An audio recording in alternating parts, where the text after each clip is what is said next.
드디어 예수님께서 십자가에 달리시는 그 상황이 오늘 기록되고 있습니다. 주님이 십자가에 달리는 그 상황이 지금 여러 가지 믿음으로 우리에게 보여주고 있는데 하나하나마다 다 의미가 있다는 것을 우리가 잘 기억을 하셔야 됩니다. 일단 주님이 십자가에 못 박힌 곳을 골고다라 하면서 친히 해석을 해주시죠. 그 이름이 해골이라는 것입니다. 우리가 십자가에 못 박힐 곳이 어디냐? 바로 해골, 머리예요. 머리. 그래서 교회의 머리가 예수님이 되신다고 그렇게 이야기를 하고 있습니다. 우리의 모든 것들은 머리로부터 일어나요. 머리에서 판단하고 머리에서 결정하고 머리에서 모든 걸 이해하고 통찰합니다. 근데 그 머리가 못 박혀야 된다는 거예요. 자기 부인이라는 것은 바로 이 머리가 바뀌는 거예요. 그래서 우리의 머리가 죽고 예수가 우리의 머리가 되어 우리의 몸은 그의 지체가 되어 머리가 명령하는 대로 살아가는 것이 우리 신앙생활입니다. 바로 그래서 바로 그 못 박힌 곳이 골고다 해골이라는 말로 우리에게 일러주고 있습니다. 그리고 좌우편의 두 강도가 같이 못 박힌 상황과 또 히브리 말과 로마와 헬라어 말로 왕이라는 팻말을 썼다는 말을 하죠. 히브리어라는 것은 히브리 민족이 종교의 으뜸입니다. 유일신을 신기고 가장 고등 종교에 생기는 종교함은 히브리인이에요. 그리고 로마라는 그 당시에 정치와 권세, 군사적 면에서는 으뜸인 것이 바로 로마 제국이었고, 헬라라는 것은 지금 모든 철학과 지혜의 근본이 바로 헬라입니다. 그래서 소크라테스, 아리스토텔레스, 플라톤 그 이에 나온 지금 이 세상의 모든 지혜와 철학은 헬라를 기원으로 갖고 있습니다. 그러니까 이 세상의 모든 것의 왕이다 라는 의미가 그 팻말에 쓰이는 의미인 것을 우리에게 상징적으로 보여주고 있습니다. 그리고 예수의 옷을 나누는 군병들, 옷을 나누게 제비 뽑는 그 군병들의 모습과 그리고 마리아에게 세 아들을 주시죠. 이 사도 요한에게 내 어머니라, 그리고 십자가상에서 두 마디 내가 목마르다, 그리고 다 이루었다 하는 이 상황 설정 모든 것들이 그 상황 하나하나가 우리에게 어떤 의미를 지금 던지고 있다는 것을 여러분이 잘 기억을 하셔야 됩니다. 단순히 기록한 것이 아니에요. 어떤 상황을 설정해서 그것을 통하여 우리에게 어떤 메시지를 던지고 있다는 것입니다. 오늘은 십자가상의 두 강도를 통하여 우리에게 하나님께서 주시는 교훈이 무엇인가를 한번 생각을 해보도록 하겠습니다. 예수님이 가운데 못 박히시고 좌우의 두 강도가 못 박힌 상황을 오늘 우리에게 일러주는데, 이 예수님 좌우편에 못 박힌 강도 똑같이 예수님에 대하여 조롱하고 욕하는 모습이 마가복음 15장 32절에 기록되어 있는데 이렇게 기록합니다. 이스라엘 왕 그리스도가 지금 십자가에서 내려와 우리를 보고 믿게 할지어다며 함께 십자가에 못 박힌 자들도 예수를 욕하더라, 이렇게 기록이 되어 있습니다. 바로 그 십자가 밑에서도 역시 유대인이 네가 이스라엘의 왕이라면 그 십자가에서 내려와 봐라, 그럼 우리가 믿겠노라는 그런 조롱이 십자가 밑에 그 구경하는 유대인들 속에서도 외치는 소리죠. 그러니까 십자가 밑에서나 위에서나 똑같이 예수를 향하여 조롱하는 모습이 거기에 드러나고 있다는 것입니다. 오늘날 이 시대의 교회의 모습이 이렇지 않은가를 우리가 세상으로부터도 조롱받고 심지어 예수를 믿는다고 하는 성도들로부터 지금 조롱받는 형국이 아닌가를 우리에게 지금 상징적으로 지금 한번 살펴보라고 주시는 메시지예요. 우리는 일단 이 현실의 삶이 귀중하기 때문에 가만히 있지 말고 내려와서 능력을 보이라는 것입니다. 끊임없이 우리도 여전히 예수, 맥없이 죽어가는 당신, 그런 예수는 우리가 믿을 수가 없다는 거예요. 내 삶의 현실적인 문제들을 여러분 예수님 당신은 알고 있지 않습니까? 그러니까 거기서 내려와서 그걸 도우라는 거예요. 그러면 예수를 이스라엘 왕으로 인정해 주겠다는 유대인들의 외침이 역시 교회라는 것에도 같이 외쳐지고 있다는 것을 우리가 잘 유념해 봐야 된다는 것이죠. 지금 예수님 옆에 달린 두 강도는 마지막 인류의 멸망을 상징하는 모습인데, 두 강도라는 것은 두는 항상 증인의 숫자입니다. 마지막 이 세상이 어떻게 될 것임을 두 강도를 통하여 지금 우리에게 보여주고 있는 모습입니다. 이와 같이 우리가 바라바라는 것을 우리가 배웠듯이 우리는 다 이 모든 인류는 바로 십자가에서 죽어야 할 만큼 멸망당할 강도라는 사실을 보여주는 것입니다. 저와 여러분이 역시 바로 우리의 조상인 아담이 하나님 나라의 밀란을 획책하고 반란을 꾀함으로 말미암아 사형 선고를 받고 쫓겨난 존재가 바로 저와 여러분이란 말입니다. 바라바란 말입니다. 인류는 모두 이렇게 십자가에 죽어야 할 멸망당할 수밖에 없는 강도라는 사실을 지금 오늘 이 상황 설정을 통해서 세상을 향하여 하나님이 선언하고 계시다는 것을 우리가 잘 기억을 해야 돼요. 그래서 이사야 53장 12절에 보면 범죄자 중 하나로 헤아림을 받았느니라. 그러나 그가 많은 사람 가운데 죄를 담당하며 범죄를 위하여 기도하느니라. 즉 두 강도는 당연히 그 멸망당할 이 세상을 상징하는 자로 거기에 달렸지만 가운데 있는 분은 그렇지 않다는 거예요. 이미 설명했듯이 이미 예수님의 무지함, 빌라도의 입을 통해서도 그가 무지함을 증거됐고, 예수를 파는 가룟 유다고 마지막에 내가 무지한 자의 죄를 피를 팔았다는 그 입술을 통하여 무지한 자로 이미 증거됐고, 십자가 밑에 군병들, 로마 군병에 의하여 저는 진정 의인이었다는 말을 통하여 바로 가운데 십자가에 못 박힌 예수는 무지한 자로서 죽는다는 사실을 성경은 우리에게 밝혀주고 있어요. 이렇게 당연히 멸망당할 강도 가운데 왜 무지한 자가 십자가에 못 박혔냐는 것입니다. 그는 못 박히지 아니할 뿐임에도 불구하고 그것은 바로 그 두 강도 중에 하나님의 구원으로 인도할 강도가 있었음을 보여주는 동시에 그 강도의 죄를 대신하여 의로우신 죄 없는 예수가 그 죄를 대신하여 죽는다는 의미가 그게 같이 함의가 되어 있는 것입니다. 그럼 어떻게 그 강한 강도가 하나님께로 이끌림받아 구원받는 그것을 누가복음에 아주 자세하게 잘 기록하고 있어요. 오늘 요한복음에 그 내용이 단순하게 기록되어 있는데 한번 잘 들어보시기 바랍니다. 누가복음 23장 39절부터 42절까지 말씀입니다. 다른 행악자 중 하나는 비방하여 이르되 내가 그리스도가 아니냐 너와 우리를 구원하라 하되, 하나는 그 사람을 꾸짖어 이르되 내가 동일한 정죄를 받고서도 하나님을 두려워하지 아니하느냐. 우리는 우리가 행한 일에 상당한 보응을 받는 것이니 이에 당연하거니와 이 사람이 행한 것은 옳지 않은 것이 없느니라 하고, 이르되 예수여 당신의 나라에 임하실 때 나를 기억하소서 하니, 예수께서 이르시되 내가 진실로 네게 이르노니 오늘 내가 나와 함께 낙원에 있으리라 하시니라. 때가 제60쯤 되어 해가 비쳐. 자, 마가복음 15장에 보면 처음에 두 강도는 똑같이 예수를 비방하는 모습으로 그려집니다.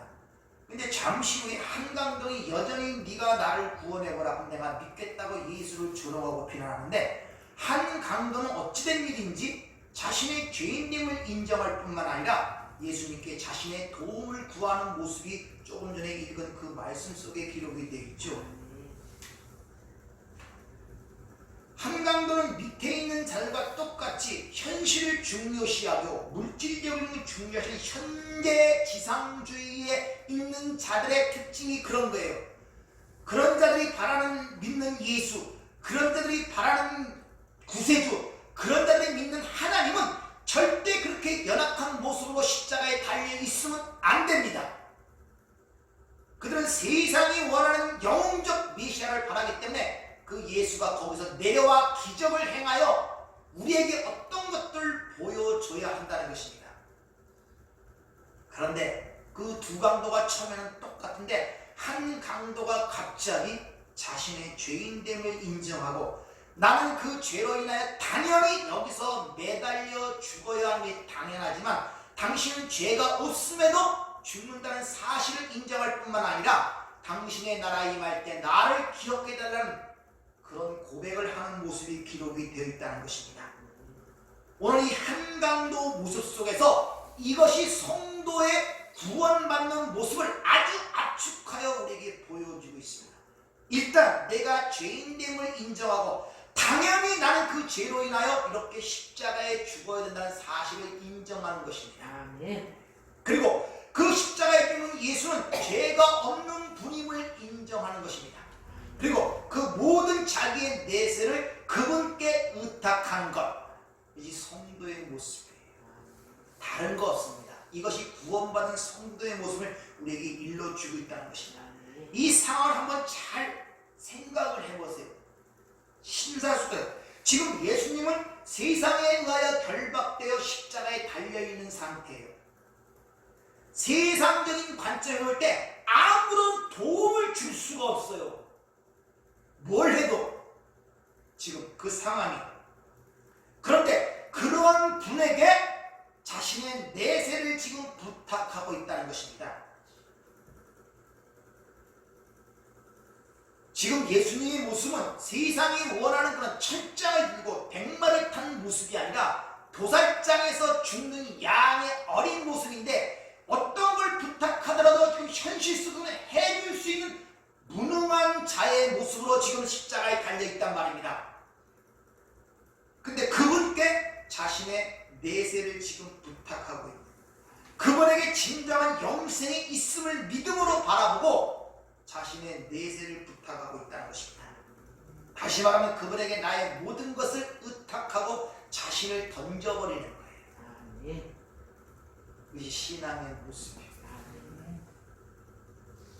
세상 종교는 오전에 말씀드린 것처럼 세상의 힘, 이 세상의 부귀영화, 현실적인 안위와 행복을 구하는 그런 것을 줄 수 있는 자가 바로 구세주입니다. 세상에서는. 그러나 기독교는 전혀 세상적으로는 도움이 되지 않는 그분에게 나의 모든 것을 의탁하고 맡기고 던지는 것이 기독교입니다. 그래서 세상으로 볼 때는 어리석게 보여요. 미련하게 보인단 말입니다. 얼마나 어리석고 미련하겠습니까?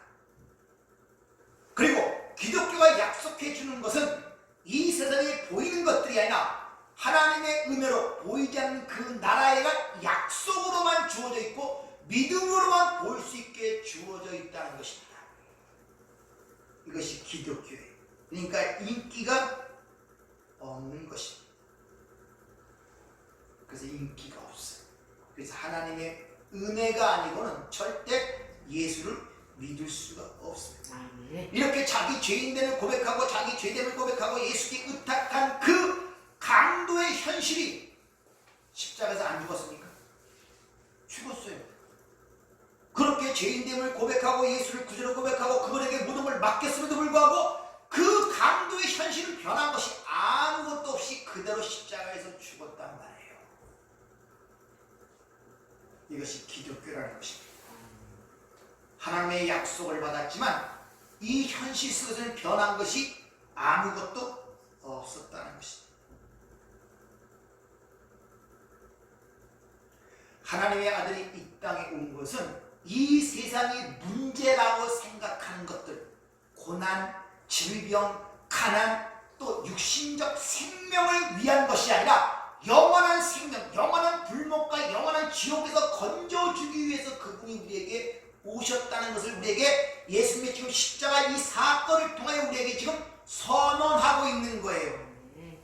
니들이 내가 그 전에 일으킨 기적, 이적 그런 것들이 아니라는 것입니다. 그것은 너희의 구원이 무엇인가를 가리키기 위하여 너희의 수준에서 가리키기 위하여 보여준 것이지 그것이 진정한 이 세상의 행복이 아니라는 것을, 내가 그것을 주기 위해 온 것이 아니라는 것을 보여주는 거예요. 만약 그것을 위해 왔다면 예수님은 그렇게 죽으면 안 되잖아요. 그렇게 죽으면 안 되잖아요. 세상에 그런 것들을 해결하기 위해 왔다면, 세상에 고난 주는 것을 해결하기 위해 왔다면, 질병을 고쳐주는 걸 목적으로 왔다면 죽으면 안 되잖아요. 그런 걸 다 고쳐주셔야 되지 않습니까? 근데 이렇게 내 것이 죽습니까?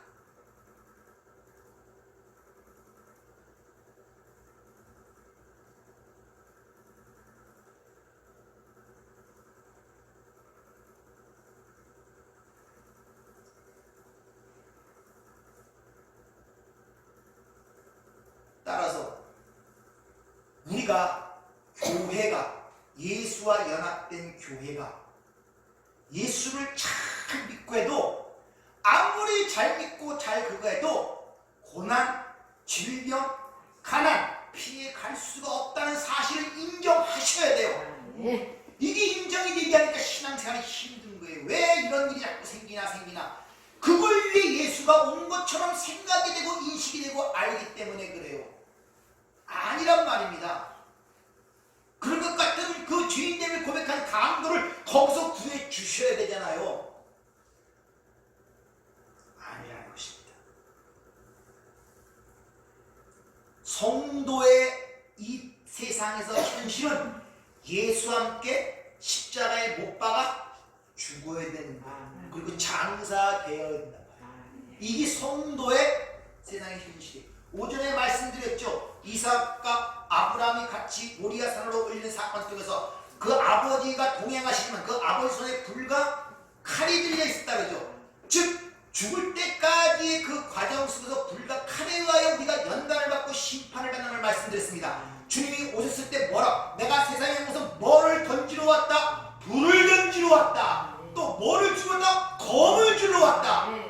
똑같이 얘기하시는 거예요. 내가 세상에 불을 던지러 왔고 검을 주러 왔다는 거예요.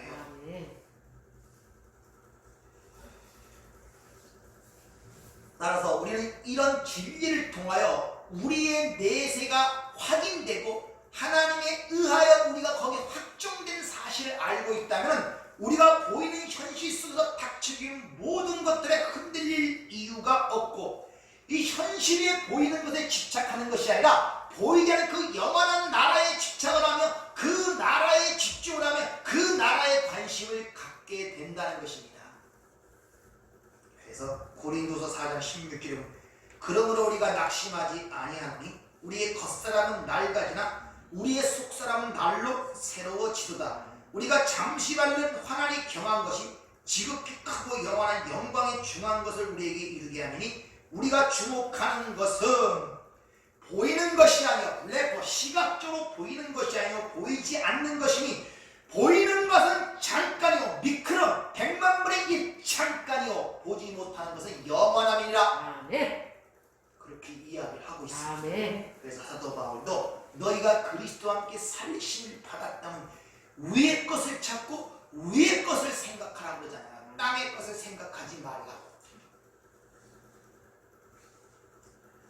따라서 구원받은 하나님의 백성들은 오전에 말씀드린 것처럼 그 예수의 치욕을 짊어지고 영문 밖으로 나아가는 거예요. 그리고 골고다로 향하여 가는 것입니다. 그리고 그 과정을 통하여 이 세상의 삶이라는 것이 죽은 고기 덩어리와 똥 같은 삶이라는 것을 삶으로 증거하고 우리의 소망은 땅에 있지 아니하고 하늘에 있음을 삶으로 증거하며 살아가는 거라고 합니다. 그래서 시부에서 그런즉 우리가 그 치욕을 짊어지고 성문 밖으로 나가자라는 의미고 하나님께서 그 아들 예수를 세상에 십자가에 내어준 파라디도미 같이 또한 우리도 성도들을 세상에 내어주는 삶이란 말입니다. 왜? 거기서 예수의 생명이 드러나도록 하기 위해서. 따라서 성도들의 세상살이라는 것은 결코 자기의 영광이 온 것이 아니라 하나님의 영광에 살도록 하지 절대 자기의 영광을 위해 살도록 세상살이를 내버려 두지 않습니다. 여러분의 원대로 여러분의 삶을 내버려 두지 않는다는 거예요. 여러분 뜻대로 마음대로 생각대로 되지 않는다는 거예요. 오히려 세상으로부터 정을 떼기 위해서 여러 가지 수단과 방법을 강구하여 거기서 이끌어내시는 것이 하나님의 일이지 세상에 정을 붙이도록 세상을 사랑하도록 내버려 두지 않는단 말이에요. 왜? 세상과 벗되면 하나님과 원수가 되기 때문에 절대 그렇게 내버려 두지 않아요. 세상으로부터 정을 떼세요. 사랑보다 무서운 건 정이라고. 이 세상으로부터 살아왔기 때문에 내 피부와 살이 돼 있어요. 세상 자체가. 그래서 피붙이라는 말을 사용하는 거예요. 네? 세상으로부터 왔기 때문에 세상으로 피붙여내는. 그러니까 뭐든지 하나 끊어지면 때 아프니까 안 끊어지려고 합니다. 근데 하나님은 그걸 두고 보지 않는 것입니다. 그것을 성도의 죽음, 아나그네스코라고 얘기하는 거예요. 그래서 사도 바울이 날마다 죽노라 하는 것이 바로 그거란 말입니다. 세상으로부터 자꾸 분리되는 것.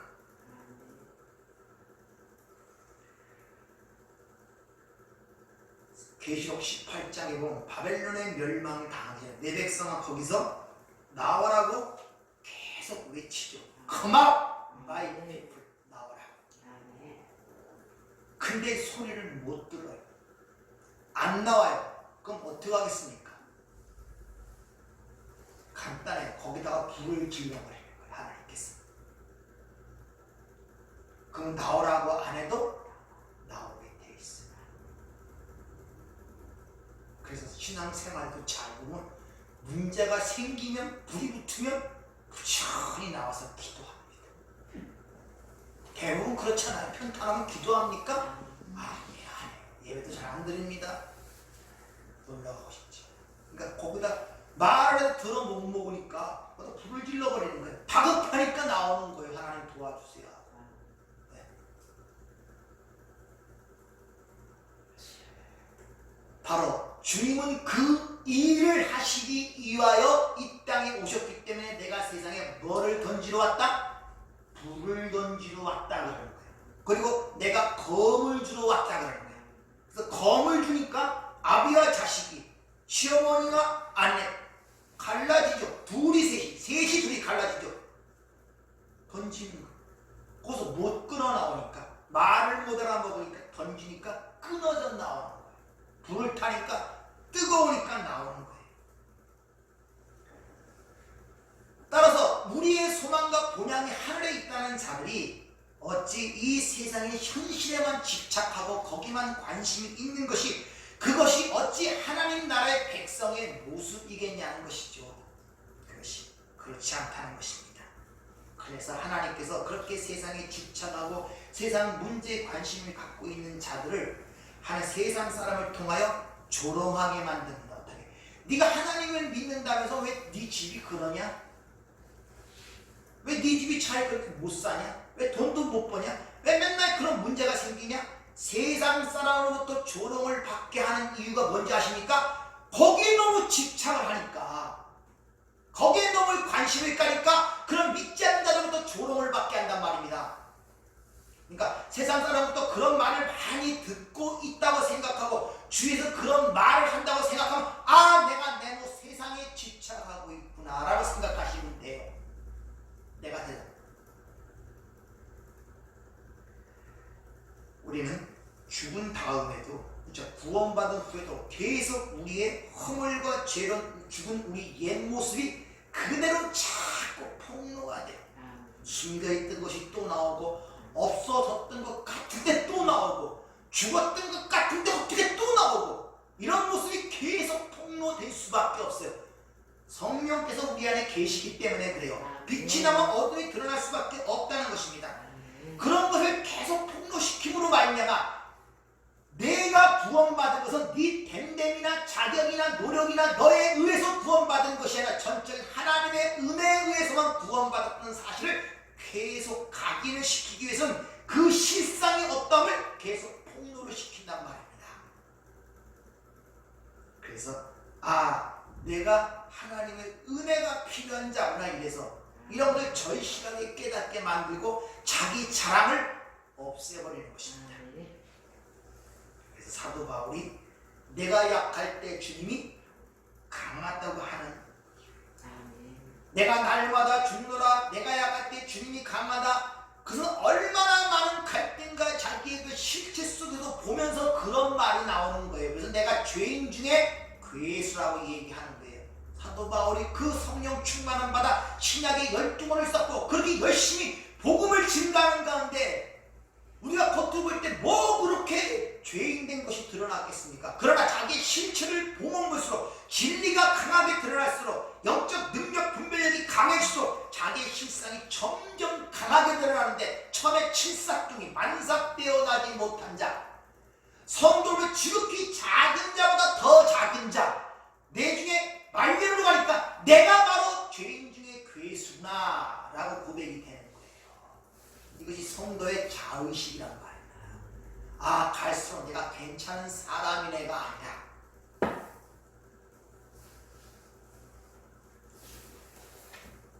따라서 성도는 자신의 무능함과 취약함이 폭로가 되었을 때 그걸 감추기에 급급하거나 부정하지 말고 그걸 인정해야 돼요.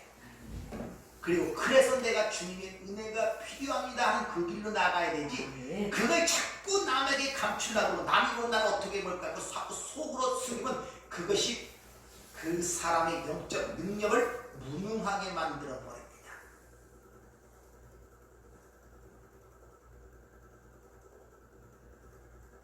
그래서 그런 삶을 통하여 내가 하나님의 은혜가 필요합니다. 자신에게도 그런 삶을 통하여 하나님의 은혜가 필요함을 증거할 뿐만 아니라 타인에게도 그런 하나님의 은혜의 필요성을 증거하는 삶을 살게 되는 거예요.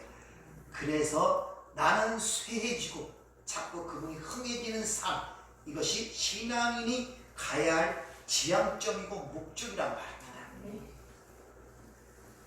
시편 23편에 보면 선한 목자의 그 양조, 목자를 따르는 양은 푸른 초장에 가든지 쉴만한 물가로 가든지 사망의 음침한 골짜기를 가든지 선택은 양에 있지 않습니다.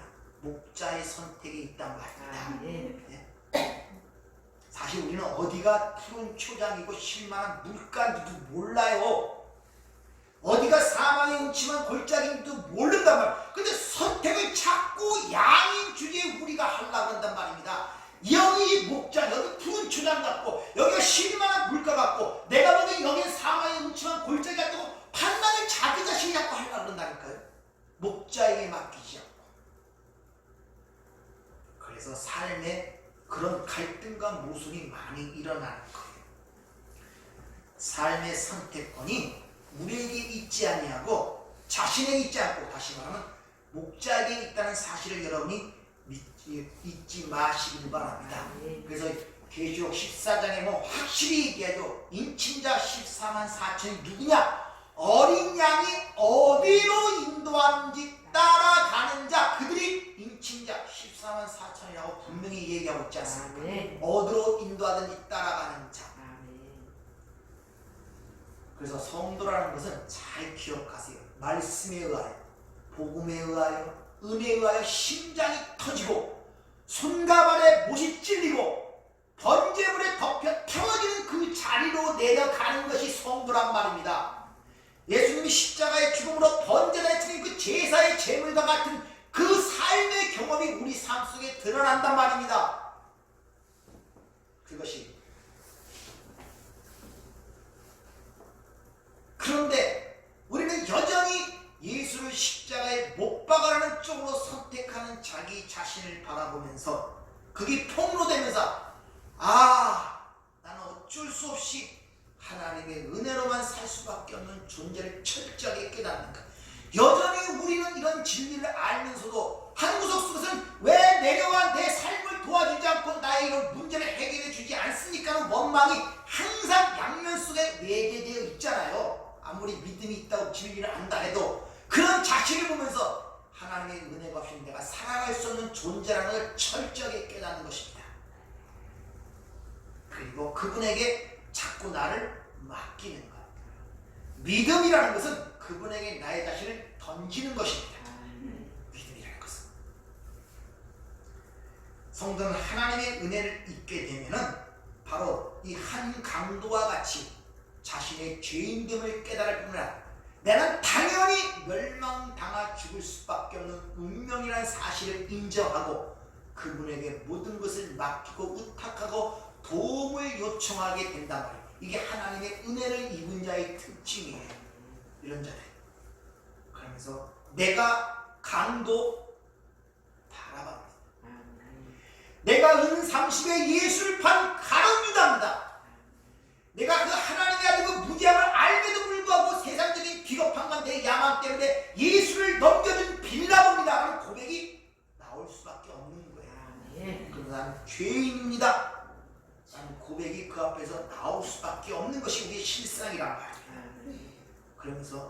내가 지금 죽어도 할 말이 없습니다. 그러나 주님, 그 나라에서 나를 기억해 주세요. 이것이 성도의 진정한 모습을 여러분이 기억하시길 바랍니다. 오늘 이 시간을 통하여 한번 돌이켜보시길 바랍니다. 어느 쪽 강도입니까? 자기 죄인됨을 인정하며 이 땅의 현실과 상황과 사건에 눈을 돌려 하나님 나라에 관심을 두고 내세를 의탁하는 한 그런 강도입니까? 아니면 여전히 이 현실 지상주의에 머물러서 세상의 눈과 관심을 두고 당신이 내려와 그 일을 도우라는 강도의 모습입니까? 오늘 두 강도의 모습을 통하여 하나님의 교회라는 곳에 지금 그런 메시지를 던지고 있는 이들이 어느 쪽이죠? 똑같은 강도인데 한쪽은 여전히 세상에 관심을 두고 세상의 문제를 해결을 위하여 내려오라고 얘기하는 그런 강도냐, 아니면 자기 죄인됨을 인정하고 하나님 나라의 영원한 내세의 자신을 던지고 위탁하는 그 강도의 모습이냐 라는 것을 지금 우리에게 질문을 하고 있단 말입니다. 지금 예수님은 이 세상이 생각하는 것 같은 문제, 정치적, 경제적, 군사적, 질병, 가난 이런 문제를 해결하러 이 땅에 오신 분이 아님을 보여주는 거예요. 지금 그게 아니라 영원한 사망에서, 영원한 지옥불에서 우리를 건지시기 위해서 바로 이 땅에 오신, 다시 말하면 그 영원한 하나님 나라의 그 영생을 주시기 위해서 내가 이 땅에 왔다는 사실을 가리키기 위하여 현실 속에서는 아무것도 해줄 수 없는 그 상황 속에서 바로 내세를 부탁하는 강도의 그 모습으로 기록이 되는 것입니다. 당신의 나라에 임할 때 나를 기억하소서. 이것이 구원받은 한 강도의 이야기를 통하여 지금 우리들에게 하시는 말씀이라는 것입니다. 따라서 진정 복받은 성도의 모습은 바로 그 예수님의 삶의 그 고난이 몸소 체험되는 가운데 그 가운데 부활의 능력으로 역사하여 영원한 삶을 살고 있다는 것을 자각하여 그 은혜를 깨닫고 감사하며 찬양하는 삶, 이것이 진정한 성도의 모습이란 말입니다. 그래서 에베소 1장서부터 그 14절까지 창세는 언약 속에 항상 한 절마다 네 절마다 반복되는 것이 그 은혜의 영광을 찬송케 하려 함이니라. 그 은혜의 영광을 감사하고 찬송케 하려 그 은혜를 오고 오는 세대에 증거하기 위함이라. 반복되어 설명하는 이유가 바로 거기 있는 것입니다. 따라서 여러분의 소망은 이 땅에 있지 않고 하늘나라에 있잖아요. 여러분 삶 속에 주는 모든 세상의 고난과 고통, 예수의 십자가의 삶이 무엇이고 우리 옛사람의 삶의 의미가 무엇이고 내 옛사람은 왜 죽어야만 하는가, 왜 거기에 하나님의 은혜로 덮여야만 하는가, 왜 새롭게 창조되고 새로운 피조물이 되어야만 하는 것을 가리키기 위한 하나님의 사랑의 배려이며 교육의 과정이란 말입니다. 그걸 붙들고 내 것처럼 한 거죠. 배우시면 돼. 배움은 버려버리면 돼. 배우고 어떤 것도 마찬가지입니다. 왜? 이 세상은 영원한 것이 없기 때문에 그래요. 여러분들이 다시 한번 그 부활의 능력이 여러분 삶 속에 역사하신다는 사실을 믿으시고 그런 자들은 반드시 그 모든 문제 속에서 하나님의 그런 섭리와 거기에 우리에게 주어지는 은혜를 발견할 수가 있단 말이에요. 그건 지나고 나면 다 지나고 나면 은혜이기 때문에 그 당시에는 몰랐지만 그때를 생각하면 괜히 눈물이 나고 가슴이 먹먹한 거예요. 그때는 그렇게 고통스러웠었잖아요. 그러나 지나고 나니까 그게 하나님의 은혜라는 이런 반복된 경험을 통하여 앞으로 주어지는 모든 상황과 환경 속도 그럴 것이라는 우리가 확신을 가질 수가 있지 않습니까? 그러니까 여러분들이 그런 은혜 가운데 사시는 저와 되기를 부탁을 드립니다.